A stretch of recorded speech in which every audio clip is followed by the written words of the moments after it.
Good evening and welcome to Universal Music Group's second quarter and first half earnings call for the period ended June 30, 2025. My name is Drew and I will be your conference operator today. Your speakers for today's call will be Sir Lucian Grange, Chairman and CEO of Universal Music Group, and Boyd Muir, Chief Operating Officer. They will be joined during Q&A by Michael Nash, Chief Digital Officer, and Matt Ellis, Chief Financial Officer. All lines have been placed on mute to prevent any background noise.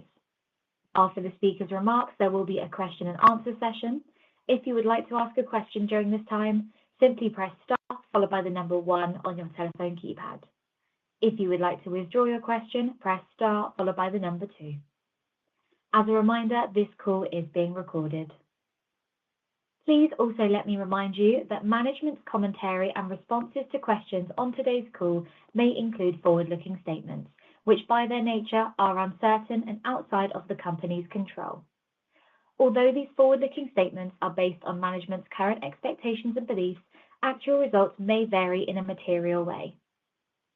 For a discussion of some of the factors that could cause actual results to differ from expected results, please see the Risk Factors section of UMG's 2024 Annual Report, which is available on the Investor Relations page of UMG's website at universalmusic.com. Management's commentary will also refer to non-IFRS measures on today's call. Reconciliations are available in the Interim Financial Review and unaudited, condensed, consolidated interim financial statements for the 6-month period ended June 30, 2025, on the Investor Relations page of UMG's website. Thank you. So, Lucian, you may begin your conference.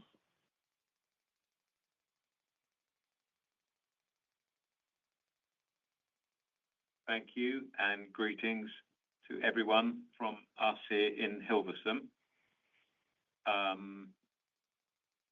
As you've now had an opportunity to see, UMG's string of strong financial results continued for both the second quarter and the first 6 months of the year. For the first half year, revenue is up 7% and adjusted EBITDA is up 8.5%.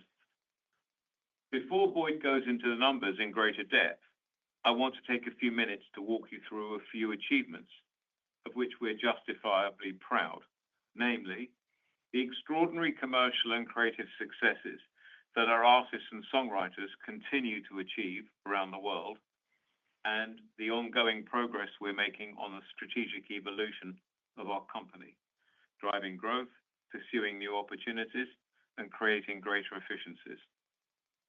I'll start with the artists' successes. Put very simply, we provide the global platform, the expertise, and the resources to support and deliver our artists' historic success. Everything we do is fueled by an entrepreneurial culture that is music-driven and artist-centric. It's a culture that is attuned to change and forever innovating, artistically, commercially, and technologically. Here are just a handful of examples of what that culture has recently achieved in partnership with our artists. In the US, for the year so far, UMG had 8 of the top 10 best-selling albums, with Morgan Wallen at number 1, and Universal Music Publishing Group songwriters were represented in all 10 of these albums. Of the biggest-selling album debuts this year, UMG represented the top 6, with the top 5 being Morgan Wallen, The Weeknd, Playboi Carti, Drake, and Party Next Door, as well as Lady Gaga.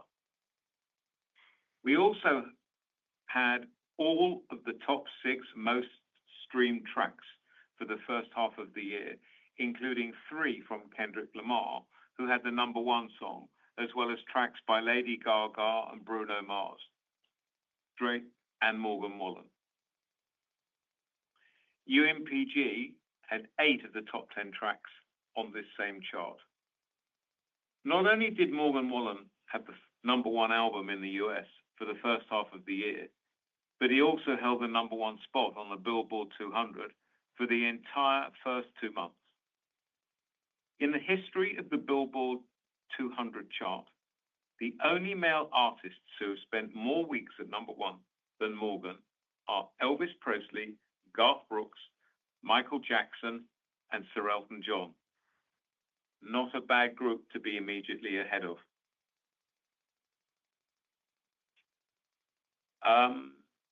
Another exciting US success for us so far this year, the soundtrack of the animated Netflix fantasy musical K-pop Demon Hunters. According to Netflix, the film has already achieved 80 million views, making it one of the biggest animated films ever. The soundtrack, released under a New Republic Records joint venture with Vispa, is the highest charting soundtrack of the year, and the single recently hit number one on the global chart. Speaking of global, let me take you now on a brief spin around the globe. First, Japan, the world's second largest music market by revenue. The continued success there of the band Mrs. Green Apple is truly historic. Mrs. Green Apple is now the first J-pop act in history whose catalogue has exceeded 10 billion total streams in Japan. For the first half of the year, they've held the number one spot on each of Billboard's Japan's artist, album, and song charts. With 17 and Team, N-Hyphen, and King and Prince, Universal Music Japan also had 4 of the top 10 on the Oricon albums chart, the local key indicator. Moving over to Europe, in the UK, UMG had 6 of the top 10 albums for the half year, with Sabrina Carpenter at number 1 and Sam Fender at number 3. Sam's album is the UK's biggest new album of 2025, the fastest selling album by a British artist in the last 3 years, and the fastest selling vinyl album of the century. On the UK singles chart, UMG had 7 of the top 10, with the breakout Lola Young, Gracie Abrams, and Chappell Roan all in the top 5. In Germany, we had 7 of the top 10 albums, with Billie Eilish, Lady Gaga, and The Weeknd all in the top 5, and our local artist Oimara had the number 1 single. Here in the Netherlands, where we are today, UMG had 3 of the top 5 albums and 5 of the top 10 singles, including 2 from local artists, Frenna and Lustrum UBSV. In France, UMG had the 2 biggest breakout artists of the year so far, with Theodora and L2B Gang. And finally, China. Our continued strategic investment in our frontline business in that country continues to bear fruit. Universal Music Greater China signed a new partnership with Mando pop artist David Tao and his company Great Entertainment. Over the past 3 decades, David, who is considered the godfather of Mandarin R&B, has played a key role in redefining the sound of Mandarin pop.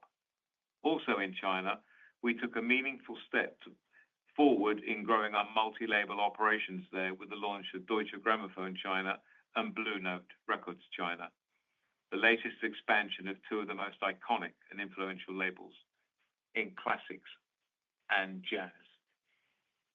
You can see the breadth, the blend throughout the world of our international artists, our global artists, as well as the domestic talents that we've invested in over the years and most recently.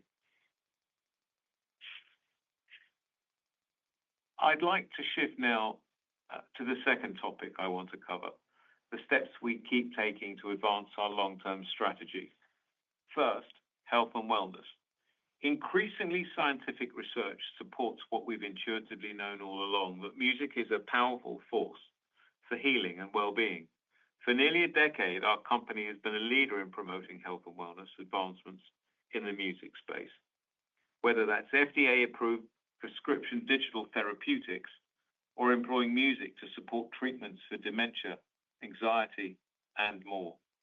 But when I say UMG is a leader, I'd like to be clear about two things. First, because music's presence in the health and wellness space is still in its embryonic stage, we see a great deal of upside in tapping into music's potential in the growing field. And secondly, while we, of course, license our artists' music, we've also been developing our own health and wellness-related technology as well. Just over 2 months ago, that homegrown technology of ours was validated in a very big way. In May, one of the largest and most innovative technology companies in the world, Apple, in a first-of-its-kind partnership, introduced Sound Therapy, an innovative audio wellness collection designed to help listeners attain clearer focus, deeper relaxation, and better sleep. Available exclusively on Apple Music, Sound Therapy blends songs as a subscriber already knows and loves with scientifically calibrated sound waves designed to enhance the listener's daily routines whilst retaining the artist's original vision. Powered by UMG's proprietary audio technologies, including our own ethically developed patented Gen AI system, the collection has been crafted by a team of producers, scientists, and audio engineers at Solace, a groundbreaking music wellness venture incubated, developed, and owned by UMG. The technology that is serving as the underpinning of Sound Therapy is not the only technological innovation we've built in-house that harness AI.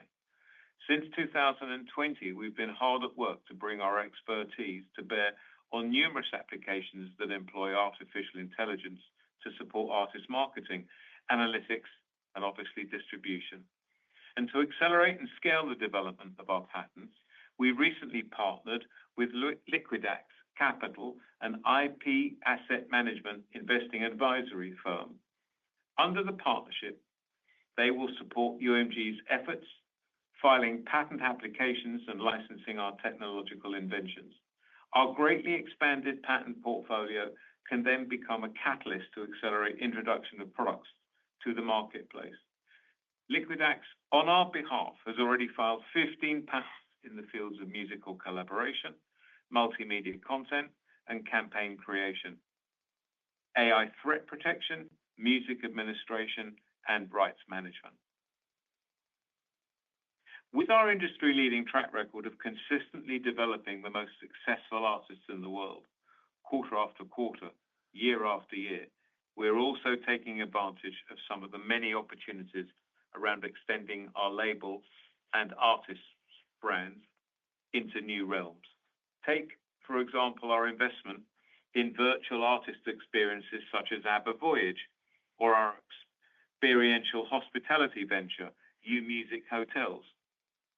These are capital-light investments that expand our artists and label brands, support our e-commerce and D2C strategies, and create powerful commercial ecosystems around our artists, as well as deeper experiences for fans. That strategy of brand extension is at the heart of our recently announced venture with WTSL, the Silver Lake-backed investment firm founded by longtime entertainment leader Patrick Whitesell. The venture will accelerate our ability to unlock opportunities that extend music's value across film, television, fashion, consumer brands, branded experiences, and other emerging growth areas. Combining our strategic expertise and networks, the two companies will capitalize on how cultural influence is leveraged, making artists and their music the foundation for building scalable, multi-dimensional businesses that connect with audiences in a new, lasting way. But of course, even as we grow and expand, we always remain laser focused on our cost base, exploring and instituting new ways to improve efficiency. To that end, I'm pleased to report that after having achieved 125 million euros in cost savings from the phase one of our strategic redesign, we are on track on the second phase of our plan. Amongst a number of strategic areas, this phase has included reorganization of one, our UK company, which subsequently has had its best domestic artist success in many years, with Sam Fender, Lola Young, and Olivia Dean, to name just a few. Our D2C in e-commerce functions, which now have greater integration with our frontline labels to achieve more streamlined decision-making and impactful artist and catalog campaign. And thirdly, our IT organization to leverage AI and other technologies to drive greater efficiencies and improve support of all our business units. And we are working at a tilt to integrate all of this within all areas and all structures and all markets of the company worldwide. How we integrate our AI, how we use it, and how we adapt alongside our artists to something that we see as a great opportunity and very positively. Our long-term strategy continues to be remarkably effective. UMG has evolved far beyond the old definition of a music company. We have become a dynamic global enterprise, constantly evolving and reinventing itself. Whether in our core businesses of recorded music and music publishing, or in emerging fields such as health and wellness, AI, or brand extension, UMG is a hub of creative innovation, and that's how we have to be. And all our efforts, they share the same purpose and goal: to help support our artists, their music, and their brands. One last thing I'd like to add. Last week, we received notice that we have entered phase 2 of the European Commission's review of Virgin's acquisition of Downtime. Because the combined company will help support the growth and success of independent labels and their artists everywhere in what is a very highly competitive artist services space with more than 100 companies, we remain confident that the transaction will pass that review and will be completed before the end of the year. I think now I'd like to turn things over to Boyd, who after today will be handing over to Matt Ellis, our new CFO, the responsibility for reporting the financials on our next earnings calls. For today, Matt will be joining us for the Q&A and is here with us in Amsterdam. So if you will, for this one last time, please savor the dulcet tones of Boyd's Scottish accent and his brogue as he walks us through the financials. And also please welcome Matt Ellis as he joins our band. Thank you. Listen, thank you very much. Here is the dulcet tones about to go. The second quarter marked another quarter of solid constant currency revenue growth, adjusted EBITDA growth, and margin expansion for UMG. We are pleased with the strong growth in subscription, ad-supported, and music publishing revenue, which more than offset particularly difficult comparisons in physical and merchandising revenue. This quarter's revenue composition once again reflects the breadth of our business and supports our conviction about our ability to deliver constant, healthy growth. In the quarter, revenue grew 4.5%, adjusted EBITDA grew 7.3%, and adjusted EBITDA margin expanded 60 basis points, 22.7%. In terms of the difference between EBITDA and adjusted EBITDA, we had 53 million euros in non-cash share-based compensation expense for the quarter, as well as 12 million euros in US listing preparation costs and certain M&A advisory costs, compared to 69 million euros in non-cash share-based compensation expense in the prior year quarter. For the half year, revenue was up 6.9% and adjusted EBITDA grew 8.5%, driving margin expansion of 30 basis points to 22.7%. Total adjusted EBITDA margin reflects 70 basis points of margin expansion in recorded music and a decline in corporate overhead, partially offset by margin contraction in music publishing and merchandising, which I will come to when I discuss each segment. The first half of the year had a total of 110 million euros in non-cash share-based compensation expense, compared to 171 million euros in the first half of 2024. We continue to expect about 230 million euros in non-cash share-based compensation expense this year.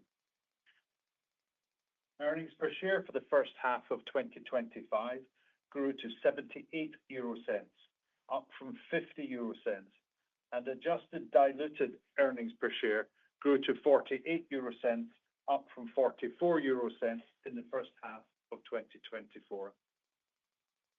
Now let me turn to the segments. Recorded music revenue grew 3.9% for the quarter and 7% for the half year. This revenue growth drove adjusted EBITDA up 9.9% for the first half, and adjusted EBITDA margin expanded 70 basis points to 26.1% for the half year. The margin expansion was driven by a combination of cost savings, revenue mix, and operating leverage. Looking further at recorded music revenue, subscription revenue grew 8.5% in the quarter, largely similar to our results for the last several quarters. This growth continues to be driven primarily by growth in the number of subscribers and, to a much lesser extent, certain price increases, with a small drag this quarter from a decline in fitness platform revenue. Similar to last year, this quarter's subscription growth was supported by solid growth in high ARPU established markets, including the US and Japan. The quarter's performance was also driven by double-digit growth in other top 10 markets, including Mexico and Brazil. Given that Luminate's mid-year data shows that these two markets are now the third and fourth largest markets globally for total streaming consumption, we're particularly pleased to see double-digit paid subscription growth. For the half year, subscription revenue grew 8.9%. We've now reported 4 consecutive quarters of high single-digit subscription revenue growth, the last 3 quarters of growth being primarily volume-driven, and we have posted these results prior to realizing the impact of improved monetization from our Streaming 2.0 partnerships. Ad-supported streaming revenue growth accelerated this quarter, increasing 9.1% as comps eased, and we saw modest incremental improvements in account performance and monetization across most of our major partnerships. The sequential improvement in year-over-year growth was substantially supported by an easier comp, as we partially anniversaried the loss of our premium music video license with Meta, and also comped against a month of being off-platform with TikTok in the second quarter of 2024. For the half year, ad-supported streaming revenue grew 4.6%, which should give you a more normalized view of how our ad revenue is performing. Going forward, we expect this revenue to remain challenged in the near term by the shift to short-form consumption, which is not yet adequately monetized. And then there's continued uncertainty in the overall macro environment. Downloads and other digital revenue grew 50%, thanks to a settlement with an internet service provider. As you know, these smaller settlements happen regularly in our normal course of business, and in this instance amounted to 31 million euros of revenue and 15 million euros of EBITDA. For the half year, downloads and other digital revenue was up 17.2%. Moving now to physical.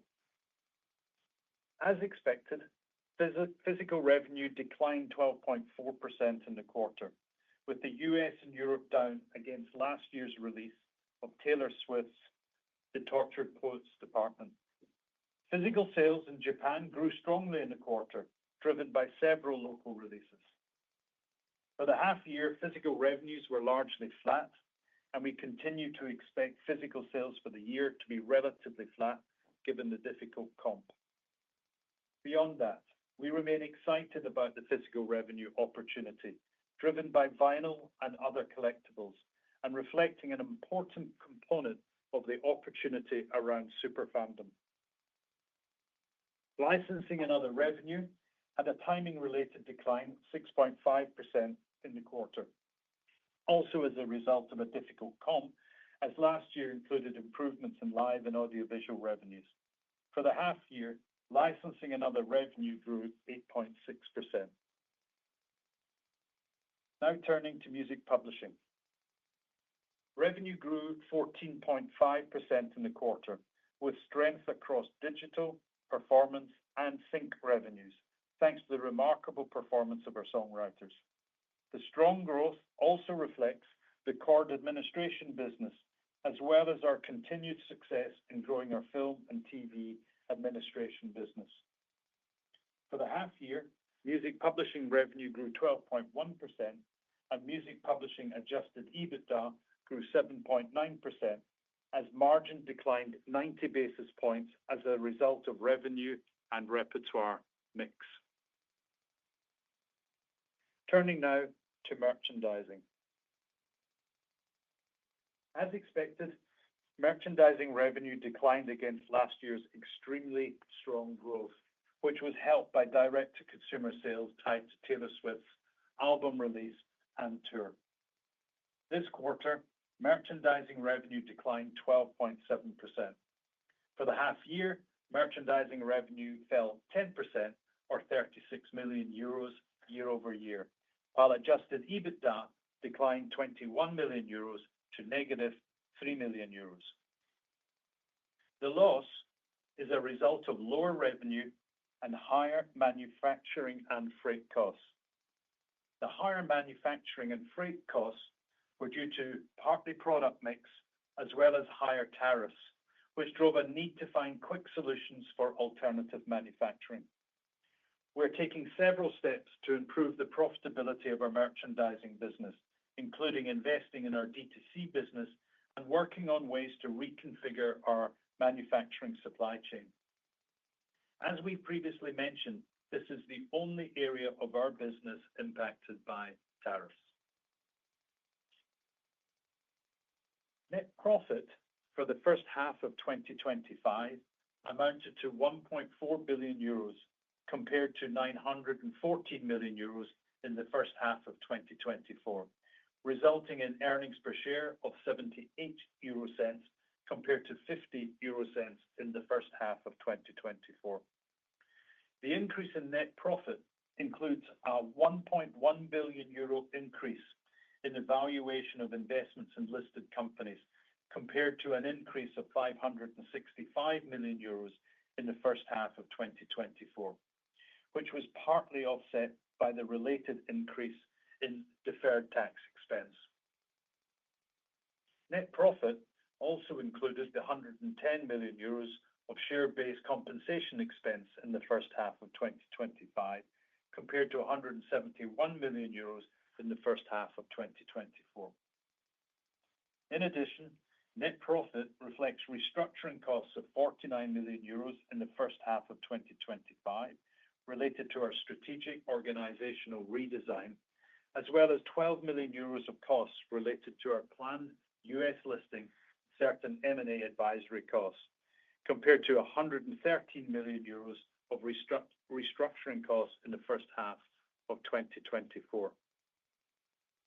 Adjusted net profit, which adjusts for, amongst other items, the revaluation of investments, the share-based compensation expense, restructuring costs, and the listing and M&A costs I just mentioned, grew 9% to 882 million euros in the first half of 2025, resulting in adjusted earnings per share of 48 euro cents compared to 44 euro cents in the first half of 2024.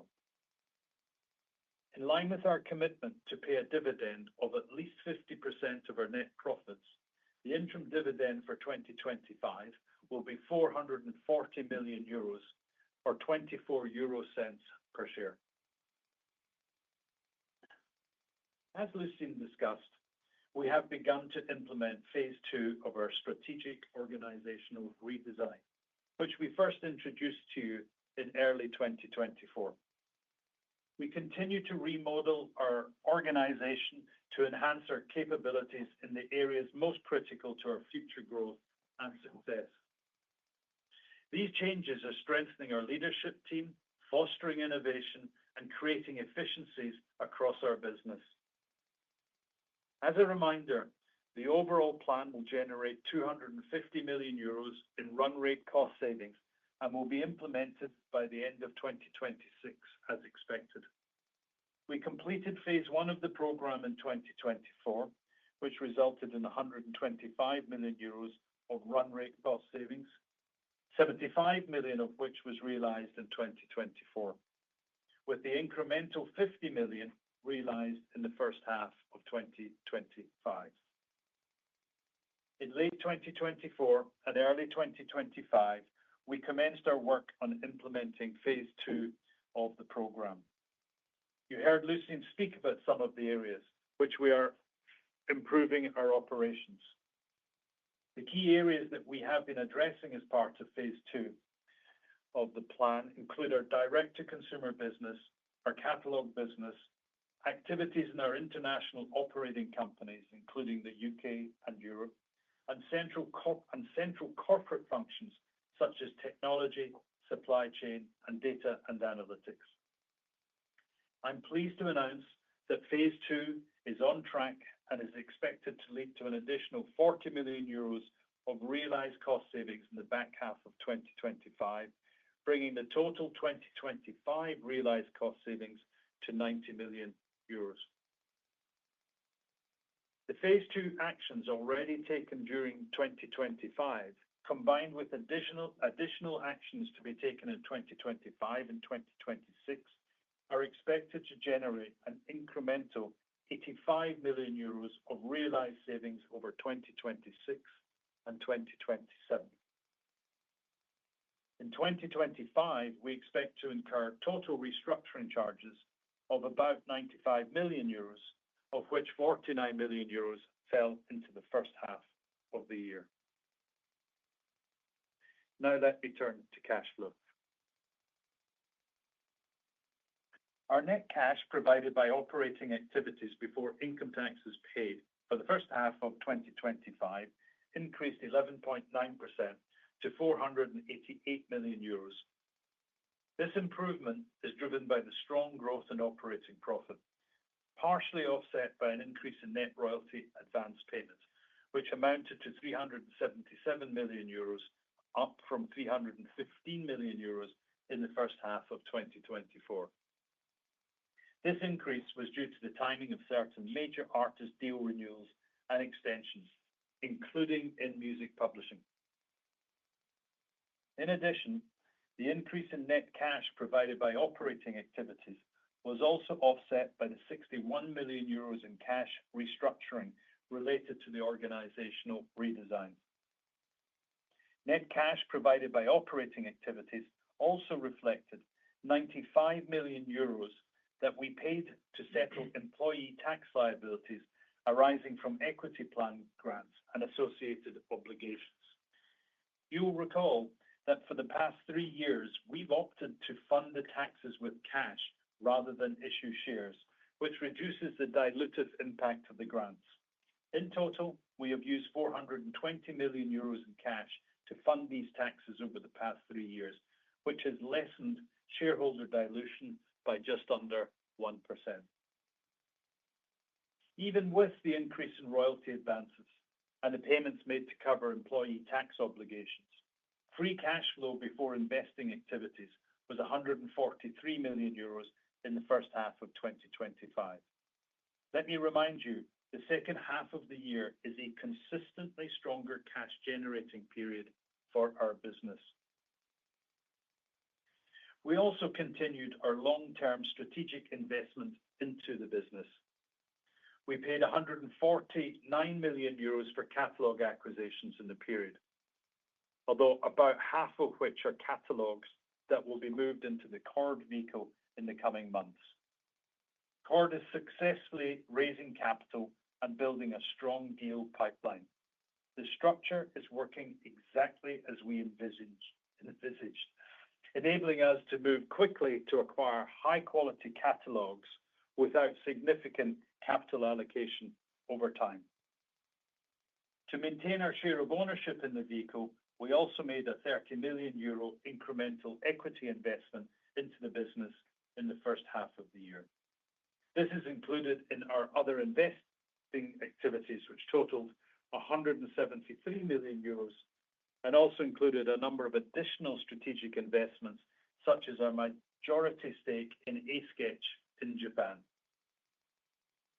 Free cash flow in the first half improved to an outflow of €179 million compared to an outflow of €460 million in the first half of 2024. We encourage you to look at cash generation on a full year basis rather than for a half year, as working capital movements and the timing of investments can vary considerably during a shorter time frame. We remain excited and encouraged by the path ahead of us. With an expanding ecosystem and market opportunity, we continue to be an invaluable partner to our artists, whose music is an ever more vital component of a growing number of platforms and businesses.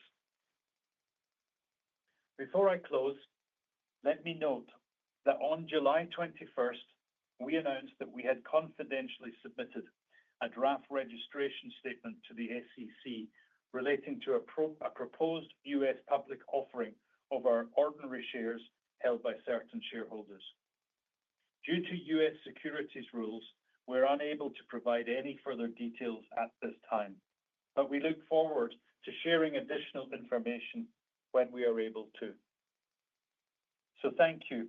And with that, Lucian, Michael Nash, Matt Ellis, and I will now take your questions. So operator, please open the line for Q&A. Thank you. If you would like to ask a question, simply press star followed by the number 1 on your telephone keypad. If you would like to withdraw your question, press star followed by the number 2. We ask that you please limit yourself to 2 questions. Our first question comes from the line of Jason Bazinet from Citigroup. Your line is now open. Please go ahead. I just had one question. You all mentioned that the 2.0 partnerships were not part of these results that you've put up so far. How optimistic are you in the next 12 months that you're beginning to see some benefit from that with your streaming partners? Thank you.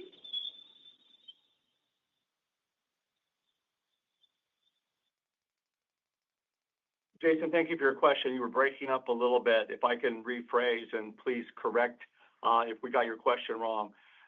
Your question was regarding the fact that we had stated that our growth did not yet reflect the significant benefits from the 2.0 deals that we announced, and you wanted to know the timing of when the 2.0 deal benefits would kick in. We're obviously not going to get into confidential details regarding those deals. When we announced the Spotify and the Amazon deals at the end of December and in January, we talked about their 2.0 characteristics. You can tie that back to the definition that we gave of 2.0 on Capital Markets Day in September, where we talked about the different components that would contribute to growth. And I think that the best way to gauge the impact of those deals is to consider our midterm guidance that we've provided of 8 to 10% subscription growth in the midterm. So we expect our streaming 2.0 deals to significantly contribute to our achievement of that guidance. But as Boyd said in his comments, the benefits that we're going to realize from those deals are not yet included in our results. Our next question comes from Ed Young from Morgan Stanley. Your line is now open. Please go ahead. Thank you. My first question is on super premium tiers. In its recent Q2 call, Spotify appeared to talk down prospects for that in the near term. Are you confident that other DSP partners may still do so this year, or is this perhaps going to be a somewhat slower process to pull products together? And my second question is on AI. The company's obviously made very good progress signing principled AI fair use agreements with many of its partners and counterparties. But the legal protection backdrop in the US and the EU, if we take the recent AI Code of Practice, for instance, does appear weaker than it did, say, maybe 12 months ago. So how do you see the prospects for UMG as a rights holder and for your artists, obviously, with the balance of the specific agreements you've got with partners to protect versus the sort of general legislative and legal direction of travel? Thanks. Ed, thank you for your question. So regarding the question on super premium tiers, in terms of the breadth of our conversations generally, we're deeply engaged with all of our key partners, including Spotify, on what we view as a very important category of opportunity. We're encouraged by the direction of those conversations. These partners have product roadmaps and business development requirements around execution, which impact their timing. We hope to be able to publicly elaborate on these collaborations plans in the coming quarters. With respect to your reference to Spotify and their comments, we were encouraged to hear Spotify executives' comments on this week's earnings calls about their excitement regarding engaging superfans and confirmation that they're, quote, building something great for them, unquote. We appreciate their commitment to what they've described as very high value standards for such product releases. That's, of course, what we want to see in the marketplace as well. And we understand the things they cited in terms of product and business development that do take time. We also certainly agree with Spotify executives that there's a big opportunity to monetize more valuable customers, and we're encouraged to hear them say that they, quote, see great demand from different superfan segments. It's important to point out that a very successful super premium tier has now been in the market for over a year, launched by one of the world's leading music platforms, Tencent Music. The empirical data is impressive. We were very encouraged to hear in May on their earnings call, Tencent Music's earnings call, the growing success of their SVIP tier, which they credited with playing a very significant role in elevating their ARPU and thus driving revenue growth to 16.6% year over year, at twice the rate of increased subscriber growth, 8.3%. So 16.6% compared to 8.3%. And they said that the most substantial contributor to that growth was implementation of the SVIP tier. Now, we see this as a very strong validation for our position. Note that they previously indicated low teens percentage penetration. So think 13%. You're talking about 120 million subscribers. That's 15 million SVIP subscribers. I'm just extrapolating math. I'm not disclosing any confidential information, but just based on their public statements. And that's at 5x the standard tier pricing in a market that is widely regarded as being one of the most difficult in the past to monetize. So we see the empirical data from Tencent Music and their SVIP tier as a great indicator of the scope of opportunity. We've said before, more than 20% of subscribers is our target globally at 2x the price point ultimately. This level of consumer demand that we're seeing in the research and that we've seen empirically demonstrated, the innovation potential of our partners, our deep commitment to supporting this market evolution, we expect all of this together amalgamates into industrial logic that's going to prevail in the rollout of super premium tiers in the not too distant future. Now, with respect to your second question on AI and legal, let me address this from a couple different vantage points. And you also asked about protections that we have on our deals. We've actually seen some very positive developments in the U.S., for example, on the legislative front.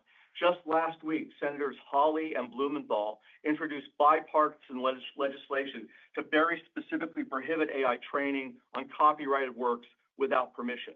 And earlier this month, the U.S. Senate voted 99-1 to remove a proposed 10-year moratorium on the enforcement of state laws on AI, some of which we view as being very helpful to protect artists' rights to publicity and ensure AI developers are transparent about their training materials.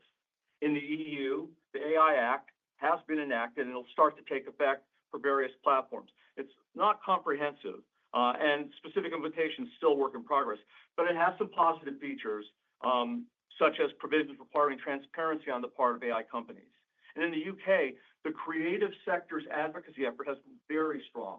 The government suffered its first defeat in Parliament after the House of Lords backed amendment to the data bills, bolstering amendments to the data bill, bolstering creators' intellectual property protections. Major media campaigns are underway. Petitions opposing the government's proposals have garnered tens of thousands of signatures from creators. All in all, spirited advocacy that's ratcheting up. So then in terms of our commercial deals, I'm glad that you point that out in your question because we continue to secure very important AI protections in our agreements with music services. These measures vary according to the nature of different partnerships, but they include working to ensure that AI models will not be trained on our artists' work without consent. AI recordings trained on our content will be removed. AI-generated music will not dilute our artists' royalties.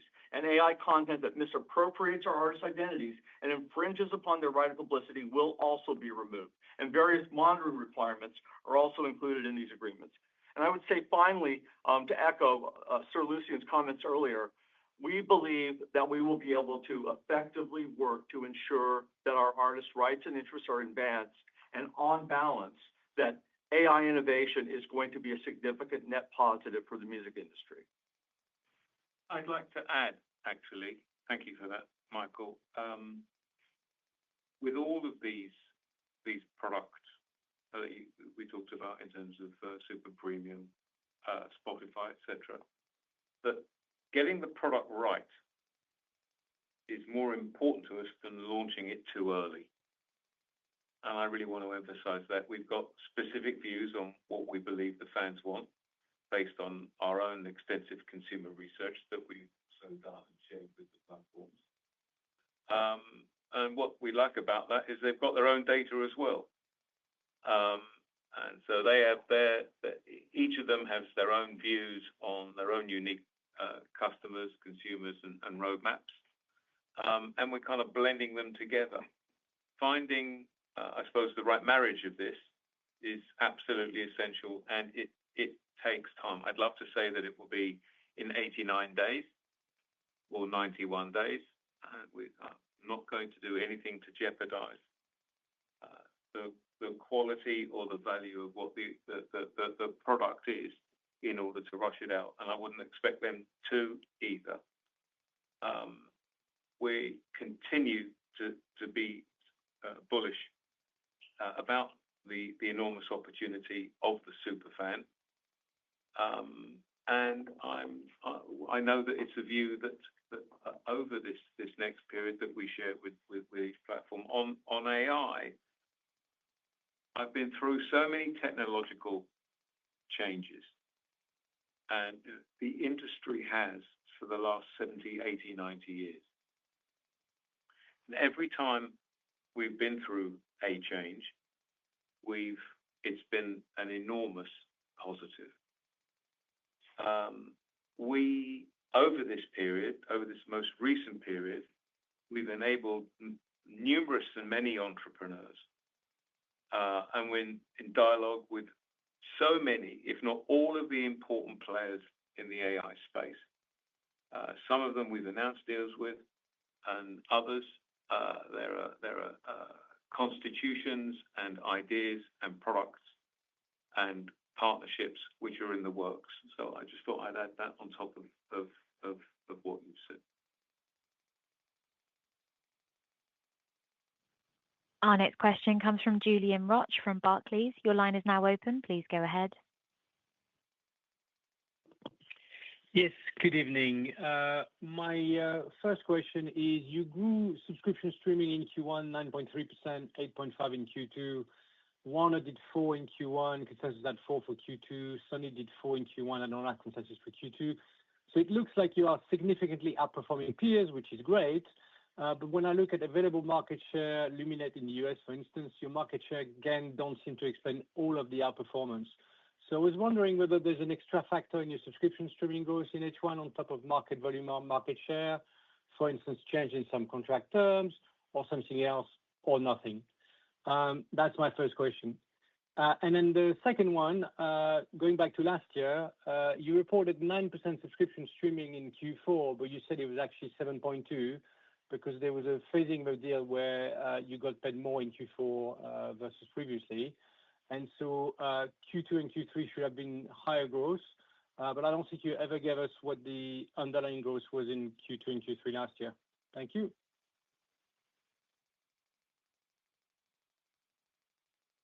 Julian, thank you for your questions, and let me unpack them, and I want to make sure that I'm targeting the essence of what you're asking. So first of all, just to clarify, in terms of the recent quarters, in Q4 of 2024, the growth rate that we cited was 7.2%, excluding OTIs. That's the number that we've been very public about.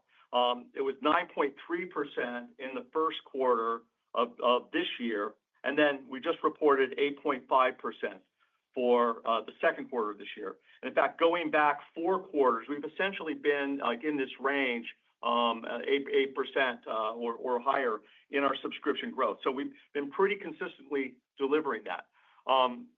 With respect to the question regarding the growth that we're reporting in subscription and outperforming the competition, I would simply say that we don't have visibility to their deal terms, to the internal dynamics of their operations, to what drives their reporting. But we have very clearly articulated in the presentation we made on Capital Markets Day, Streaming 2.0, how we define it and what we're looking to secure in our deals.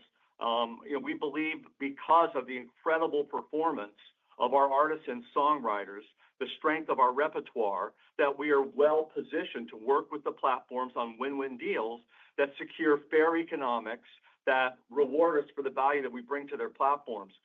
That's a simple philosophical statement, but ultimately, I think if you go to what we defined as our execution projected out from Capital Markets Day, you know how we're doing what we're doing. We can't really comment on what the competitors aren't doing in relationship to that. We'll have to leave it to you to form your own judgments. I hope that was responsive to your question.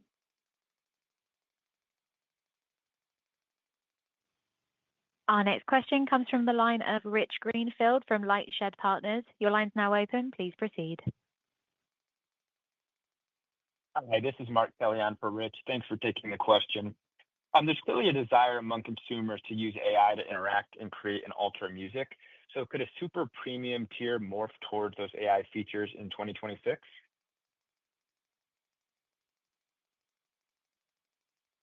We're excited about the potential for AI to bring innovation to many different aspects of streaming services and new types of products and services for consumers. We did some recent research that maybe points to the opportunity that might kind of clarify how we're thinking about this. We talked to consumers about their interest in AI and music. 51% of U.S. consumers expressed interest in AI integration in music, but half of those really wanted to focus in AI integration to improve their music consumption experience, meaning better recommendations, better discovery, better content interaction. Of the various AI music categories, I don't think anyone will be surprised to hear that simulation or imitation of artists rank the lowest. And there's tremendous interest by consumers in a connection to the artist. I mean, we would kind of define that as a moral code, where 75% of these consumers interested in AI said they believe that human creativity is essential. A similar percentage say connection to artists is key to their interest, and this is consistent across age groups. Now, packing that up into an answer to your question, we think that one of the most appealing components of AI might be to provide fans with a deeper experience of artists' work. For the artists that are interested in engaging with fans, enable new forms of content interaction, new forms of hyper-personalization. And certainly, if that improves the value of the music subscription experience, you would think that you'd want to price into that value proposition. So your question has an interesting premise, and the consumer research suggests that consumers are definitely looking for improvements in music subscription from AI. We believe that it can only support and help.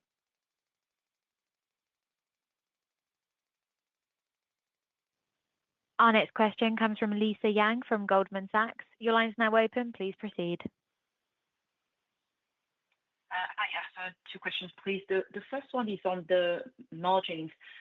Just a bit surprised why the margin is not up much more in Q2, given the significant decline in physical and merch and the boost from the settlement. for the costing. So just wondering if you can maybe give us a bit more detail in terms of what were the headwinds in that quarter, whether it was artist mix or the headwind from distribution. And I think on H1 as well, publishing and merchandising margins were down. So not sure if you could elaborate on that and whether you expect that trend to continue or it should reverse in H2. And the second question is more capital allocation. There's been quite a few changes to the board composition lately. So I'm just wondering, how you're thinking about implication for maybe your future capital allocation strategy, whether you might consider using, your cash to buy from certain selling shareholders, or whether you we think about, balance between buyback over dividends. Thank you. Hi, Lisa, it's Boyd. A few comments round about margin. Because one of the comments that I made was that there was 50 million euros of cost savings delivered in the half year, and that if you look at that, what does that mean in terms of the total for our company? It's about 90 basis points, and clearly you're not seeing the 90 basis points in these numbers. So I think you've hit upon the right answer. It's more about business mix, and the reason that I'm emphasizing that is, if you look at our music publishing business, year to date, 12% revenue growth, 14.5%, I think it is for Q2. I mean, the reality is they're outperforming the market, and I highlighted Chord in particular, and I referenced the generic kind of film and TV business administration. Those are very, very important strategic opportunities for us. They don't come at the same margin as other parts of our business, but they're incremental to EBITDA, if somewhat dilutive to the margins.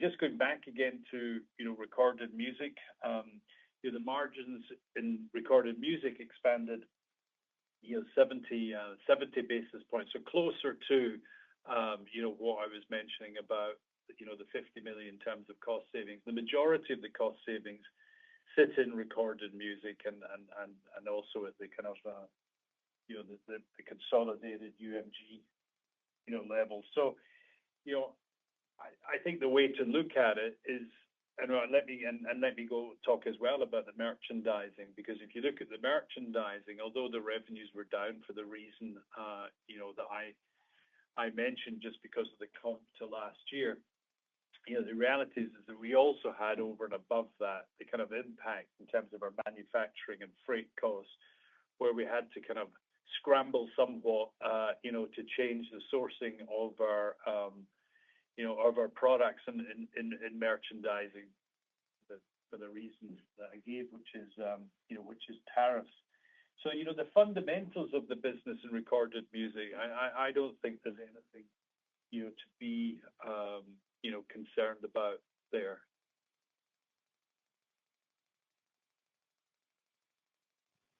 Thank you. Our next question comes from the line of Michael Morris from Guggenheim. Your line's now open. Please go ahead.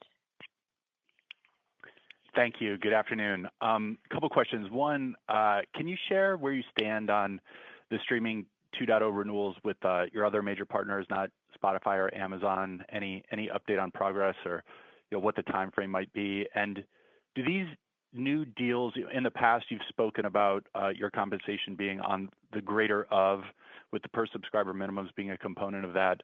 Do your new agreements have the same principles of greater of? And then one other thing, Boyd, you mentioned that short form is not yet adequately monetized, and that consumption there is growing. Can you expand a bit on that gap and share what the next steps may be to closing that gap? Thank you. Mike, thank you for your questions. Let me take the first one in terms of streaming 2.0 deals and the structure of those deals. You can rest assured that we are in dialogue with all of our partners about moving forward with the 2.0 construct. Obviously, I can't reveal any confidential details or insights into specific conversations with any partners or provide you with the timetable, but that is our roadmap for engineering this change in the marketplace, where we're looking to provide equal emphasis on customer value and ARPU along with overall subscriber growth. That is the template that we're working off of. Those are the conversations that we're having with everybody. And in terms of the underlying model, I'm glad you asked this question, because I think that there's been a little confusion on this. As we look to implement Streaming 2.0 deals, we're still working with the construct where with subscription, we would set a per subscriber minimum, and then we would also have a greater of formulation. That would enable us to set a rate that's a floor, but also participate in increased prices that might happen during the term of a deal. Now, we talk about the three-prong structure, and there's also typically a per play component in there. But the two things that really matter in terms of the revenue we generate from the partners, the per subscriber minimum and the rev share. And that construct remains constant moving into Streaming 2.0. Okay, and perhaps I could start with an apology to Lisa, because I missed your second question. I mean, our capital allocation, the way we look at this is, it's about organic reinvestment into the business. That's the first and most important aspect of capital allocation. We then also want to reinvest into the business to support our strategic priorities. So there's M&A, and we've talked about this from time to time. M&A, in growth markets, M&A in areas where which are adjacencies, which we don't have the skill set, as we're kind of broadening our offering to the artists and to the songwriters. So there is M&A there. And last, but not, well, it's not last, but the returning capital to shareholders, we do that. We just do it in the form of a dividend. And we just announced for the half year, 400 billion of capital being returned by way of a dividend for the first half of the year, and that's reasonably significant. Moving forward, as you referenced about would we use our balance sheet to participate in share buybacks, it's a very important consideration for the board, and that debate about share buybacks is never very far away in terms of the conversation that we have with our board. We're stepping towards a U.S. listing, and although we actually can't say very much at this moment in time, all of these considerations are important as we step forward over the coming months. And finally, sorry, I mean, just to add Michael's comment, I feel very inadequate answering this with Michael Nash in the room. But you did ask me, Michael, so you'll get the inarticulate version. I mentioned about short form not monetized, and this is where I steal Michael's line. It's very difficult to put a 15-second pre-roll in front of a 15-second piece of content. But the problem is not just ours. This is a problem across all platforms and all advertisers. And the advertisers will need products that will enable them to engage with audience. So it's a problem to be solved across not just us, but the wider kind of advertising, industry. But we still, I mean, just we continue to see, increased engagement. We continue to see the migration from analog to digital. It's still moving, which might surprise you. So the activity is impressive, and just the short form content monetization needs to evolve more.